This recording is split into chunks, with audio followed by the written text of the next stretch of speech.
Who Cares About Military Families? Produced by the Marine Corps Base Hawaii and Pearl Harbor Housing Issues Facebook page. For military families, home is where the military sends us, and that's often from one contaminated base to another. Our country is so grateful for the men and women who volunteer to serve our country and protect our freedoms.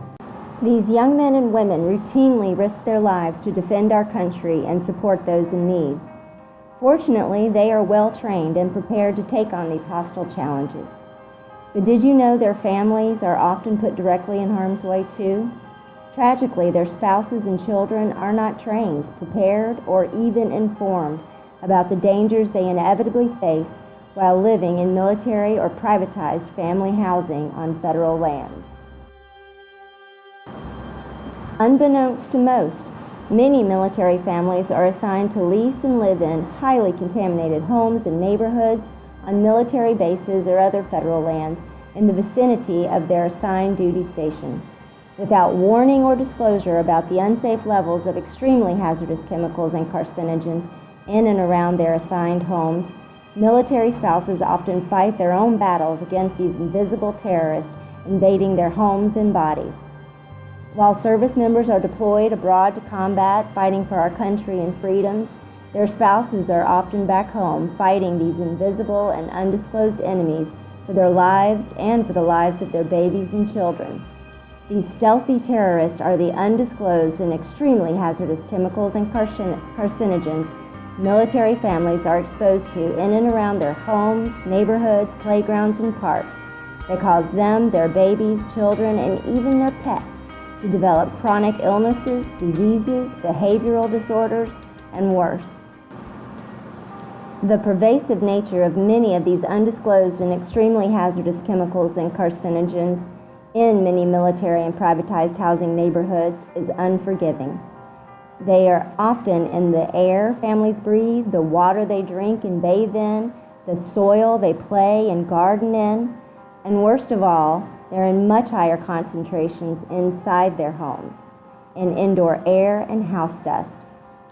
This causes service members, their spouses, children, and pets to routinely inhale, ingest, and/or absorb these carcinogens into their bodies, where they can collect in their fatty tissues, blood, bones, and/or organs. Repeated exposures can happen for years without detection or noticeable symptoms.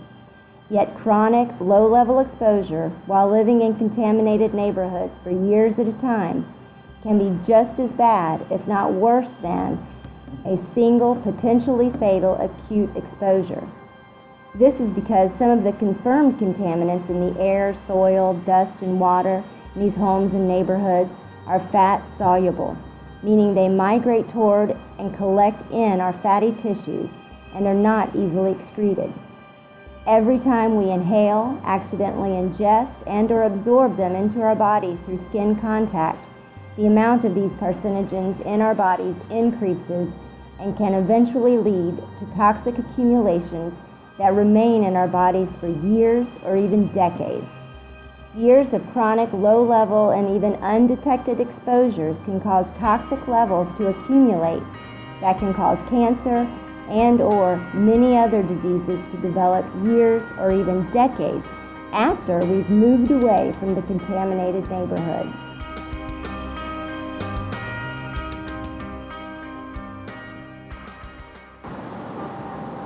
All children who live in these contaminated neighborhoods, both born and unborn, are among the most vulnerable to harm, as tiny accumulations that are not toxic to adults can be lethal to our much younger and smaller children. Not only are they much more likely to come into frequent contact with these contaminants, but it doesn't take much to cause them lifelong disorders, developmental delays, diseases, or worse. Prenatal and/or developmental exposures can cause children to suffer birth defects, developmental delays, neurobehavioral disorders like autism and ADHD, asthma, cognitive and motor deficiencies, neurological and autoimmune diseases, cancers, and many other disorders and diseases, which can have devastating impacts on their entire lives. Undisclosed hazardous contamination in and around military and privatized family housing neighborhoods is an ongoing and terrible problem the Department of Defense and our country needs to recognize and work to resolve. In the very least, military service members and their families should be informed about the unsafe levels of hazardous contaminants in and around their assigned homes and the lifelong health risks they face. Far too many service members, their spouses, and children are developing completely unnecessary and preventable diseases, disorders, and are untimely deaths because of chronic exposures to undisclosed contaminants in and around their assigned homes and neighborhoods on federal lands. Yet neither the families nor their physicians are aware of their significantly increased health risks because neither are informed about the hazardous contamination or serious health and exposure risks. Physicians caring for these families do not even consider their patients' chronic exposures as a potential cause or contributing factor to the related disorders and diseases they develop, simply because they do not know they should. Far too many military families are falling victim to this deadly deception, and the failures of DoD, their private housing contractors, and others to test for, remove, remediate, or disclose hazardous contamination in and around military and privatized family housing neighborhoods. Not to mention the catastrophic failures of EPA, the states, and state health departments who are supposed to oversee and enforce laws and regulations to protect health and the environment in these contaminated residential neighborhoods on federal lands. They are all responsible for the preventable and egregious harm caused thousands of unsuspecting military service members, their spouses, children, and beloved pets.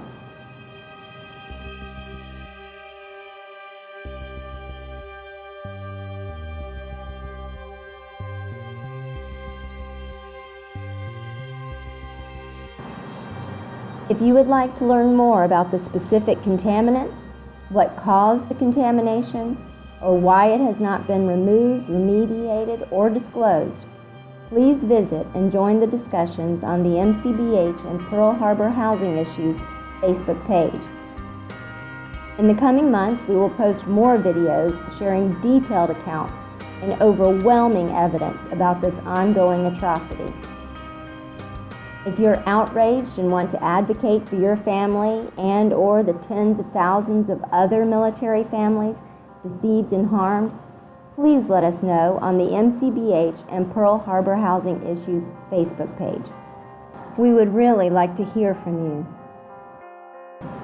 If we expect others to care about the health and safety of military families, then we must care about our health and safety first. We must speak up as a united front and demand that our health and safety be protected just as much as our civilian counterparts. If we do nothing, nothing will change. And if we speak up individually, we will all get the same meaningless response as many others have for decades. The only way to ensure the health and safety of military families is even considered and protected is for us all to begin working together as a united front to demand it. If you're willing and ready to help force this much-needed change, please email me, Kara Barber, at karabarber@earthlink.net, and also like the MCBH and Pearl Harbor Housing Issues Facebook page. Those who do will be kept informed about your rights and the opportunities to participate in potential legal, legislative, and public media efforts to raise awareness and demand that our health and safety receive at least the same protections as our civilian counterparts.